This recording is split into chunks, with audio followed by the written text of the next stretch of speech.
हरे कृष्णा। जगतगुरु श्रील प्रभुपाद महाराज की जय। जय राधा माधव कुंज विहारी।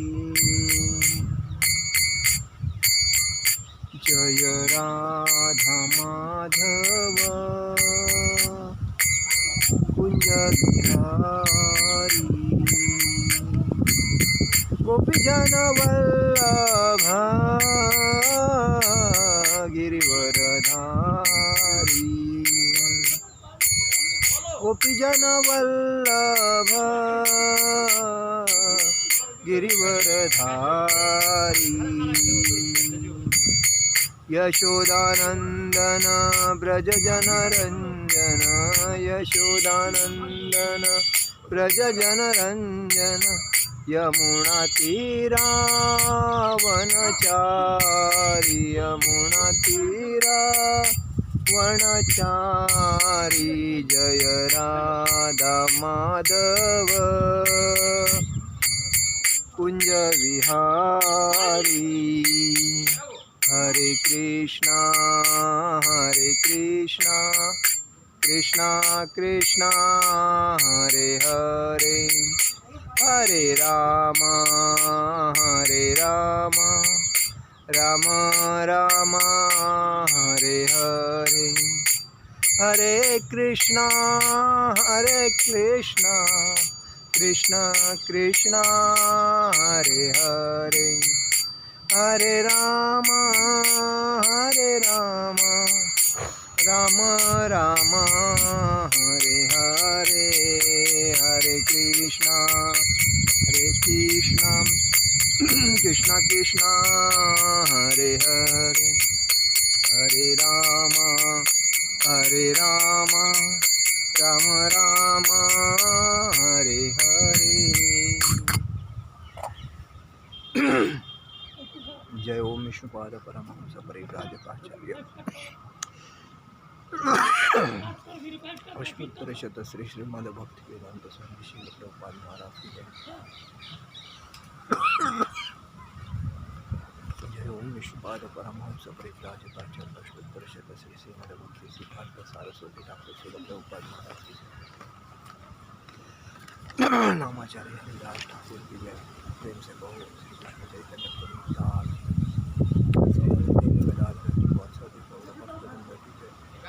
श्री राधा कृष्ण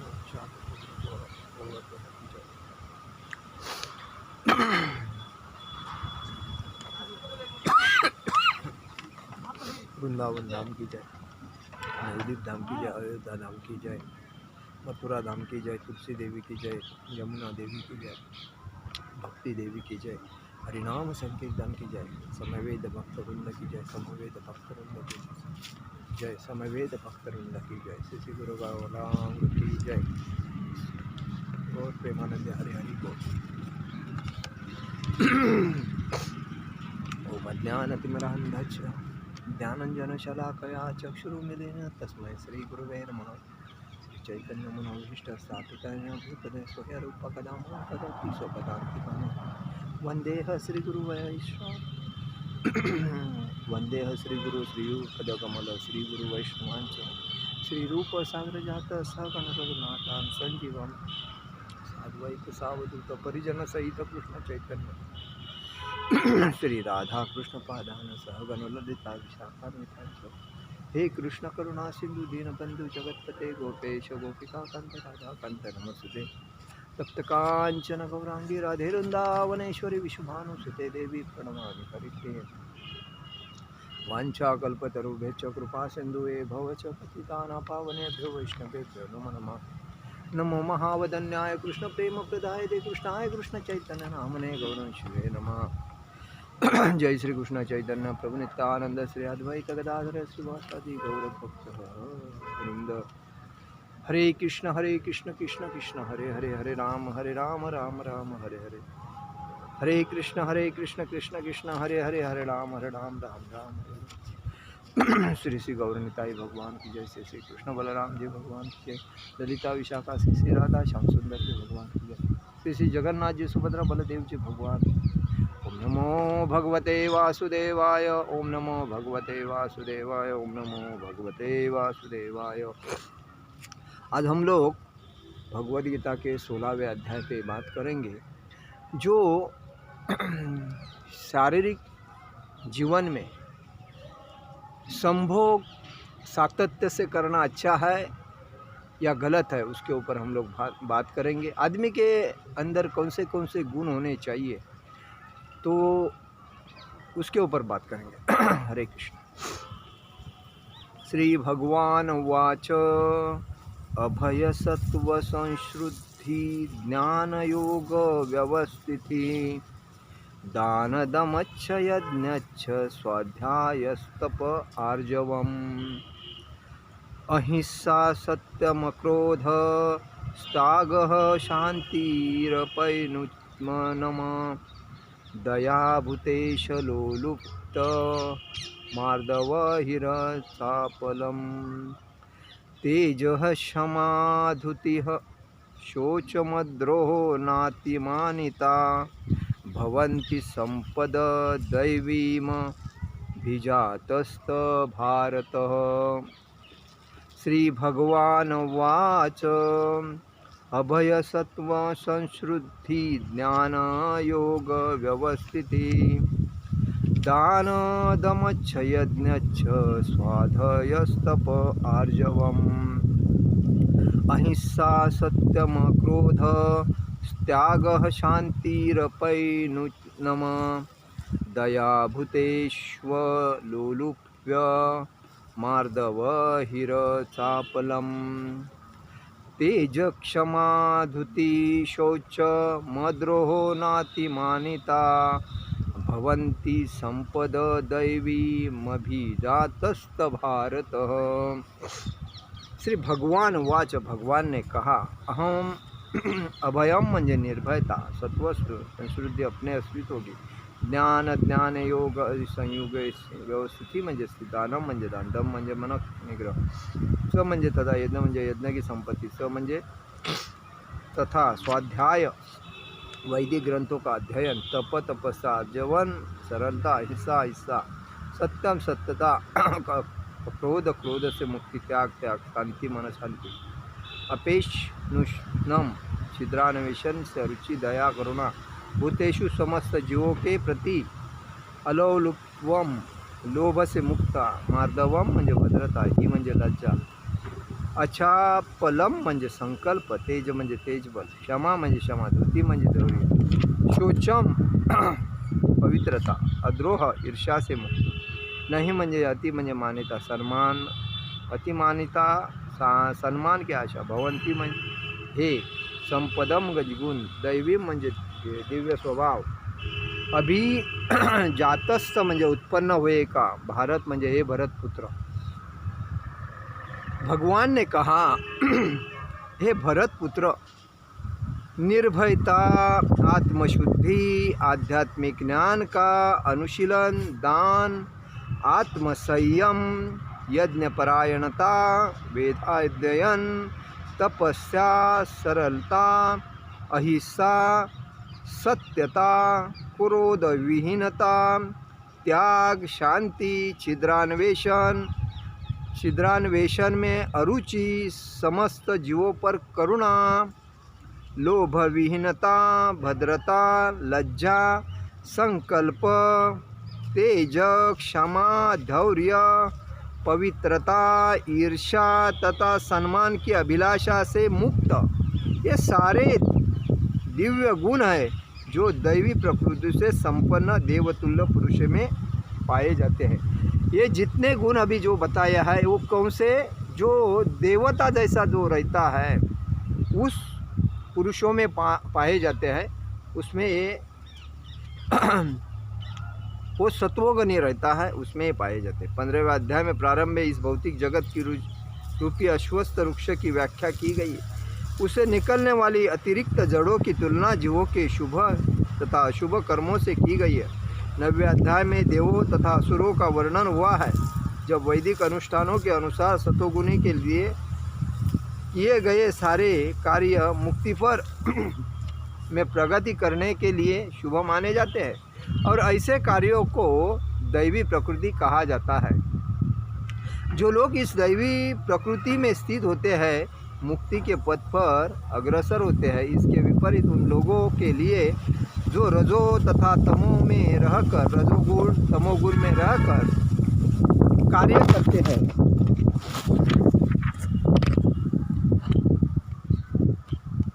आज हवा ज़्यादा है, सब कुछ यही बात है, कार्य करते हैं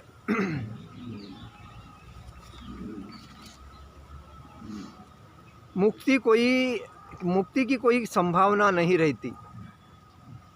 उन्हें या तो मनुष्य की तरह इसी भौतिक जगत में रहना होता है या फिर वे पशु योनि में या इससे भी निम्न योनि में अवतरित होते हैं। इस 16वें अध्याय में भगवान दैवी प्रकृति तथा उसके गुणों एवं आसुरी प्रकृति तथा उसके गुणों का समान रूप से वर्णन करते हैं। वे इन गुणों के लाभों तथा हानियों का भी वर्णन करते हैं। भगवान ने क्या कहा, लाभ के और हानि के जो गुण हैं वो इसमें बताए हैं।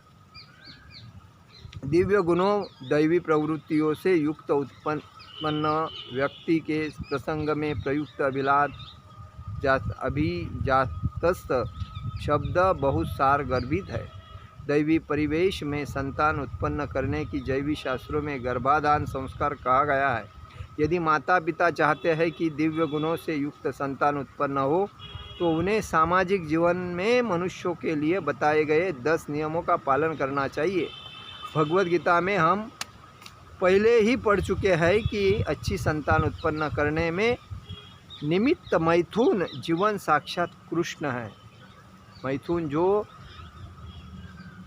निमित्त मात्र मैथुन जीवन एक कृष्ण है। मैथुन जीवन गर्हित नहीं है। यदि इसका कृष्ण भावनामृत में प्रयोग किया जाए, जो लोग कृष्ण भावनामृत में हैं कम से कम उन्हें तो कुत्ते बिल्लियों की तरह संतान उत्पन्न नहीं करनी चाहिए। उन्हें ऐसी संतानें उत्पन्न करनी चाहिए जो जन्म लेने के पश्चात कृष्ण भावना भावित हो सके। कृष्ण भावनामृत में तल्लीन माता पिता से उत्पन्न संतानों को इतना लाभ तो मिल ही जाता है। वर्णाश्रम धर्म नामक सामाजिक संस्था में कहा गया है, जो समाज को सामाजिक जीवन के 4 विभागों एवं काम धंधों तथा वर्णों के 4 विभागों में विभाजित करती है। मानव समाज को जन्म के अनुसार विभाजित करने के उद्देश्य से नहीं है। ऐसा विभाजन शैक्षणिक योग्यताओं के आधार पर किया जाता है। विभाजन समाज में शांति तथा संपन्नता बनाए रखने के लिए है। यहाँ पर जिन गुणों का उल्लेख हुआ है उन्हें दिव्य कहा गया है और आध्यात्मिक ज्ञान में प्रगति करने वाले व्यक्तियों में के निमित्त है, जिससे वे भौतिक जगत से मुक्त हो सके। देखिए, इस अध्याय में हमें क्या बताया गया है कि कृष्ण भावनामृत में जो माता पिता रहते हैं उनको संतति निर्माण करने के टाइम पे नियमों का पालन करके अच्छी संतान उत्पन्न करने के लिए मैथुन करना चाहिए। उस मैथुन को कृष्ण कहते हैं। आज समाज में मैथुन एक ऐसी हंस हो गई है कि लोगों को बाकी कुछ दिखता नहीं, लोगों को प्रथमता वही दिखता है। आज लोग क्या रजोगुण और तमोगुण में इतने भ्रमिष्ट हो गए हैं कि सत्व गुणों का उनको संगति अगर मिल भी जाता है तो उसमें वो उनको अच्छा नहीं लगता है, लेकिन उनको रजोगुण और तमोगुणों का उनको संगति मिलता है तो उसमें आ जाते हैं। इसमें दिया है 3 आदर्श गुण हैं, सत्वगुण, रजोगुण और तमोगुण। तो इसमें ये भी बताया गया है कि ब्रह्मचारी, गृहस्थ, वानप्रस्थ और सन्यासी। ब्रह्मचारी का मतलब है वो ज्ञान प्राप्त करके समाज को ज्ञान बांटे, जो कुलगुरु में रहता है। गृहस्थ का मतलब यही है कि गृहस्थ संसार में रहता है, परिवार के लिए दिन रात मेहनत करता है, जितना मिलता है उसमें समाधान नहीं होता है, भाग दौड़ करता रहता है। तो लास्ट टाइम वो भाग दौड़ करता रहता है, इसलिए वो दुखी रहता है। लेकिन वानप्रस्थ का मतलब ये है कि वानप्रस्थ अपना संसार में उसका संसार करने के बाद तृप्त हो जाता है, और तृप्त होने के बाद वो सोचता है कि अभी मुझे भक्ति के लिए दूसरी जगह पे जाना चाहिए। वो भक्ति करने के लिए मंदिर में जाता है, वन में जाता है। पहले ज़माने में वन में जाते थे, अभी मंदिर में जाते हैं। तो वहाँ वो भक्ति करके लोगों को भक्ति सिखाने का करता है। और सन्यासी का मतलब वो ब्रह्मचारी, गृहस्थ, वानप्रस्थ सबको बाजू में करके वो पूर्णतः खुद को भगवान का पार्षद मतलब सरेंडर करता है। वो यही सोचता है आज अगर मैं कुछ हूँ तो अगर मेरा कोई भी नहीं है तो मेरा कौन है? भगवान ही तो मेरा सब कुछ है, बाकी तो कोई नहीं है। ऐसे विचार उसके रहते हैं। तो सन्यासी, और सन्यासी का मतलब यही है कि वो भगवत भक्ति का प्रचार, ज्ञान पढ़ता है, प्रचार करते रहते हैं। अलग अलग जगह पे, एक ही जगह पे तो रहते नहीं हैं।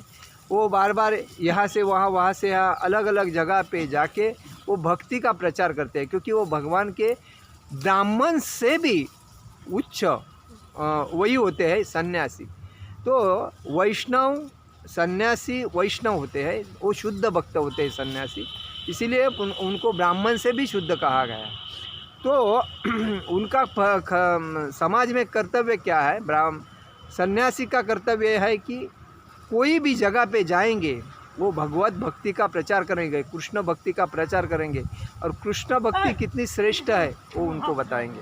यही है उनका कहने का मतलब। यही है आदर्श सन्यासी तो स्वयं भगवान चैतन्य थे। और वो सन्यासी कभी भी इधर दिया है, देखिए उनके जीवन में हमें सीख लेना चाहिए कि स्त्रियों के विषय में कितने कठोर रहते हैं। कौन? सन्यासी लोग। यद्यपि वो भगवान के सबसे वेदांत अवतार माने जाते हैं। कौन? चैतन्य महाप्रभु। चैतन्य महाप्रभु ने सन्यासी को किसी स्त्री के साथ घनिष्ठ संबंध नहीं रखना चाहिए, उसे एकांत स्थान में स्त्री से बात नहीं करनी चाहिए।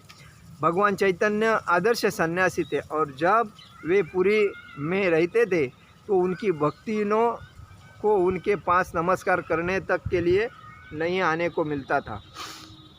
उन्हें दूर से ही प्रणाम करने के लिए आदेश दिया था। यह स्त्री जाति के प्रति घृणा भाव का चिन्ह नहीं था, अपितु सन्यासी पर लगाया गया प्रतिबंध था। उसे स्त्रियों से निकट संपर्क नहीं रखना चाहिए। मनुष्य को अपने अस्तित्व को शुद्ध बनाने के लिए जीवन की विशिष्ट परिस्थिति स्तर में विधि विधानों का पालन करना चाहिए। सन्यासी के लिए स्त्रियों के साथ घनिष्ठ संबंध इंद्रिय तृप्ति के लिए धन संग्रह वर्जित है।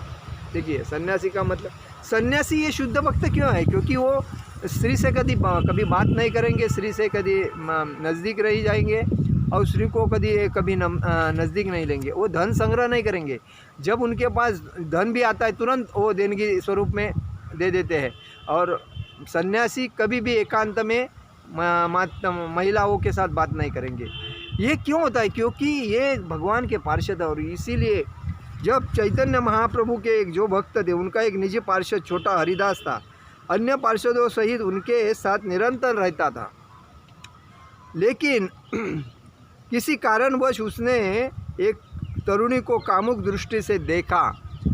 भगवान चैतन्य इतने कठोर थे कि उन्होंने उसे अपने पार्षदों की संगति से तुरंत बाहर कर दिया। देखिए मतलब जब सन्यासियों के साथ जब पार्षद रहते हैं उनका भी वही ध्यान दिया जाता है कि उनका भी कोई महिलाओं के साथ तो बात तो नहीं कर रहे, किसी के ऊपर नज़र तो नहीं, क्योंकि इससे अपनी जो चेतना है दुष्ट हो जाती है। और दुष्ट होने के बाद भक्ति में कम भक्ति हो जाती है, इसीलिए उसको कहा गया। तो उन्होंने क्या किया, उस छोटा हरिदास को भगवान चैतन्य ने कहा, जो सन्यासी या अन्य कोई व्यक्ति प्रकृति के चंगुल से छूटने का इच्छुक है, अपने को आध्यात्मिक प्रकृति तक ऊपर उठाना चाहता है, भगवान के पास वापस जाना चाहता है, वह यदि भौतिक संपत्ति तथा स्त्री की और इंद्रिय तृप्ति के लिए देखता है, भले ही वह उसका भोग न करे, केवल उनकी और इच्छा दृष्टि से देखे, तो भी वह इतना गर्हित है कि उसके लिए श्रेयस्कर होगा कि वह अवैध इच्छाएं करने के पूर्व आत्महत्या करे। चैतन्य महाप्रभु का कहना क्या है कि वो भले इच्छा भोग न करे और इच्छा भी करता है, दृष्टि से देखता है, तो भी उसके लिए बहुत महापाप है। उससे बेटर है उसने आत्महत्या करे। इतना क्योंकि शुद्ध भक्त कहाँ किसको कहते हैं कि इसी को कहते हैं कि शुद्ध भक्त।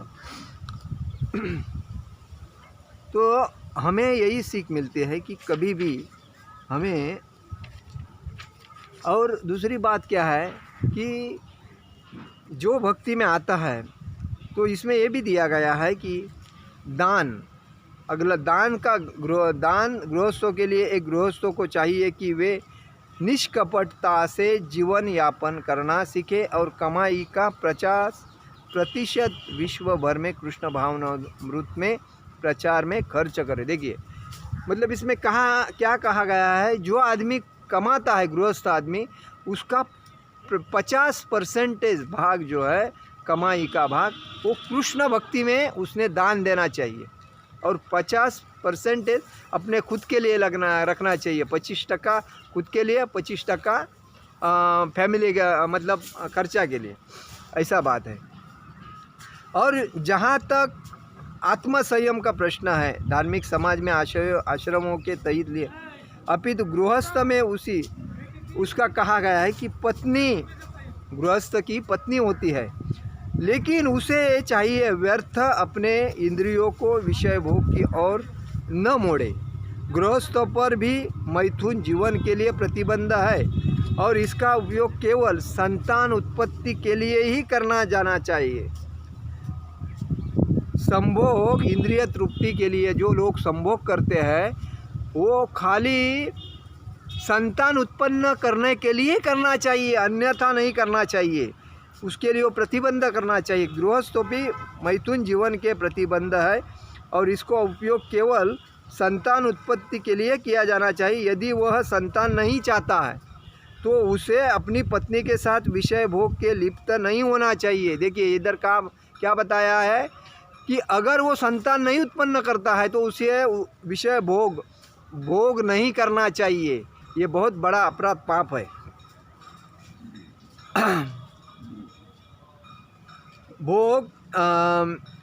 भोग लिप्त होना, संतान नहीं चाहता तो उसे अपने पत्नी के साथ विषय भोग में लिप्त नहीं होना चाहिए। आधुनिक समाज जीवन मैथुन का भोग करने के लिए निरोध विधियों का या अन्य गुणिक विधियों का उपयोग करता है, जिससे संतान का उत्तरदायित्व न उठा पड़े।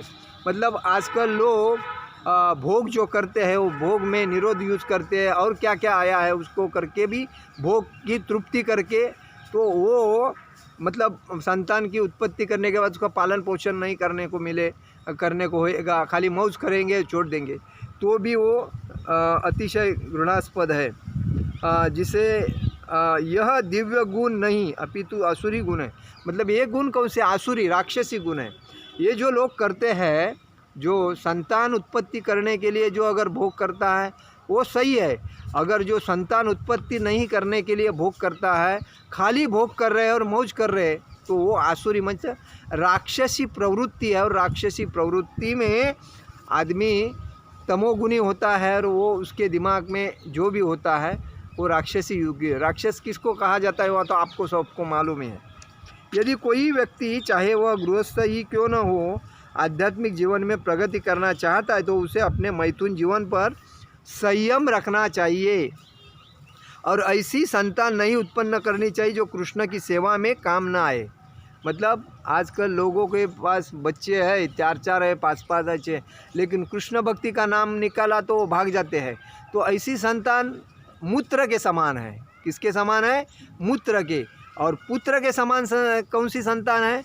जो कृष्ण भक्ति में आती है, कृष्ण भक्ति करती है, वो कृष्ण भक्ति पुत्र संतान है।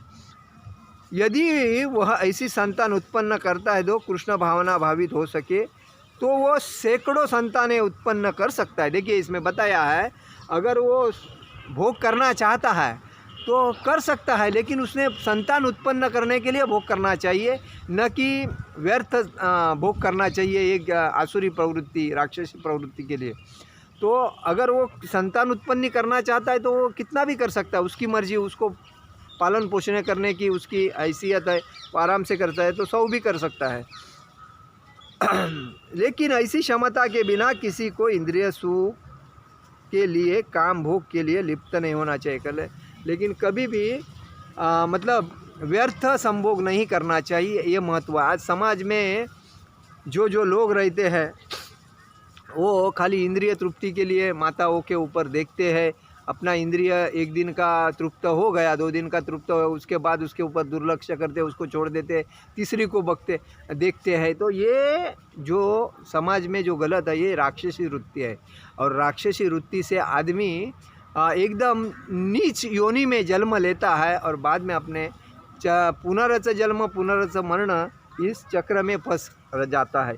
इसीलिए आदमी ने ये सोचना चाहिए, अगर हम भोग करने की इच्छा है तो भोग कर सकते हैं, लेकिन संतान उत्पन्न करने के लिए, और वो संतान कृष्ण भक्ति में भक्ति करने वाली होनी चाहिए। उसके लिए 100 भी संतान आप उत्पन्न करेंगे तो भी कोई फर्क नहीं पड़ेगा, क्योंकि आपकी इच्छा है, ऐसा कहा गया है। और गृहस्थों को यज्ञ भी करना चाहिए, क्योंकि यज्ञ के लिए पर्याप्त धन चाहिए। आज यह ब्रह्मचर्य वानप्रस्थ सन्यासी आश्रम वाले के पास धन नहीं होता है। देखिए, ब्रह्मचारी के पास धन नहीं होता है, वानप्रस्थ वाले के पास धन नहीं होता है, और सन्यासी जो रहते हैं उनके पास धन नहीं होता है। वो भिक्षाटन करके जीवित रहते हैं। विभिन्न प्रकार के यज्ञ गृहस्थों के दायित्व है। उन्हें चाहिए कि वैदिक साहित्य द्वारा आदिष्ट अग्निहोत्र यज्ञ करें, लेकिन आजकल के यज्ञ अत्यंत खर्चीले हैं। और देखिए, अगर घर में यज्ञ करने चाहते हैं तो वो खर्चीले है, उससे बेटर है यज्ञ कौन सा करना चाहिए। इस युग के लिए संसुत सर्वश्रेष्ठ यज्ञ कौन सा है? हरे कृष्णा संकीर्तन यज्ञ। यह संकीर्तन यज्ञ यही है कि हरे कृष्णा कृष्णा कृष्णा हरे हरे, हरे राम राम राम हरे हरे। ये संकीर्तन यज्ञ इस कलयुग का महायज्ञ है। उसको खर्चा नहीं आता है, वो कहाँ भी, घर में करो, घर के बाहर करो, अपने एरिया में करो, अपने सिटी में करो, कहाँ भी आप इस संकीर्तन यज्ञ को कर सकते हो। इससे मन शुद्ध होता है, आत्मा शुद्ध होता है, परिसर शुद्ध होता है, और दूसरी बात पूरा एरिया भी, झाड़ पौधे, पशु पक्षी, ये भी शुद्ध होता है। इसीलिए हरे कृष्ण महामंत्र का यज्ञ यही सबसे बड़ा यज्ञ इस कलयुग का है। इसमें कहा गया है कि गृहस्थ बने रहना चाहिए, लेकिन स्मरण रखना होगा कि जीवन के 4 विभाग हैं। ब्रह्मचर्य, गृहस्थ, वानप्रस्थ, सन्यासी, ये 4 विभाग हैं। अतएव गृहस्थ रहने के बाद उसे विरक्त हो जाना चाहिए। आदमी जब गृहस्थ रहता है उसको एक टाइम आता है, उस टाइम के बाद उसने गृहस्थ से विरक्त होना चाहिए, बाजू होना चाहिए। अपने बाल बच्चों के ऊपर जवाबदारी लेके अपन वानप्रस्थ में जाना चाहिए। तो इधर बताया है, यदि कोई 100 वर्ष जीवित रहता है तो 25 वर्ष तक ब्रह्मचारी रहना चाहिए, 25 वर्ष तक गृहस्थ रहना चाहिए, 25 वर्ष तक वानप्रस्थ रहना चाहिए, और 25 वर्ष तक सन्यासी रहना चाहिए। तो ये जो विभाग दिए हैं, किसके लिए दिए हैं? तो जो आदमी इस मनुष्य योनि में जन्म लेता है और इस युग में आता है, तो उसको ये 4 अपने आयुष्य में 4 युग पालन करना चाहिए। ब्रह्मचारी, गृहस्थ, वानप्रस्थ, सन्यासी।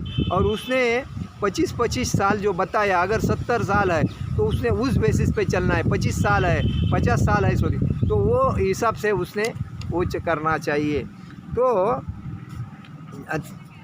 जीवन बिताना चाहिए। वैदिक धार्मिक अनुशासन के लिए ये नियम है। गृहस्थ जीवन से विरक्त होने पर मनुष्य को शरीर, मन तथा वाणी का संयम बरतना चाहिए। यदि तपस्या है, समग्र वर्णाश्रम धर्म समाज की तपस्या के निर्मित है। तपस्या के बिना किसी को मुक्ति नहीं मिलती। देखिए, ये तपस्या है, ये सबसे बड़ी चीज़ है, और उसी के वजह से मुक्ति मिलती है, वरना मुक्ति कभी नहीं। वरना नहीं तो मनुष्य योनि में या नीच योनि में जाके उसका जीवन वापस जन्म होगा। सब कुछ ठीक हो जाएगा, ऐसे सिद्धांत तो उन दिखावटी अध्यात्मवादी बनाए थे जो अधिक से अधिक अनुयायी बना चाहते हैं। यदि प्रतिबंध विधान लोग इस आकर्षित एवं जो लोग धर्म के नाम पर अनुशासित चाहते दिखावा करते हैं, वे विद्यार्थियों जीवन में कोई प्रतिबंध नहीं लगाते हैं, वे अपने जीवन पर, लेकिन वेदों में ही विधि को स्वीकृत का प्रदान नहीं किया गया है। देखिए, इसीलिए कहा गया है कि ये अध्याय बड़ा है। चलो हम इसमें कहा गया है कि अगर मैथुन करना है, भोग करना है, तो भोग करने के लिए कृष्ण भक्ति में कृष्ण भक्त निर्माण अगर वो कर सकता है तो भोग आराम से कर सकता है। अगर राक्षसी योनि का भोग करना चाहता है तो उसको नहीं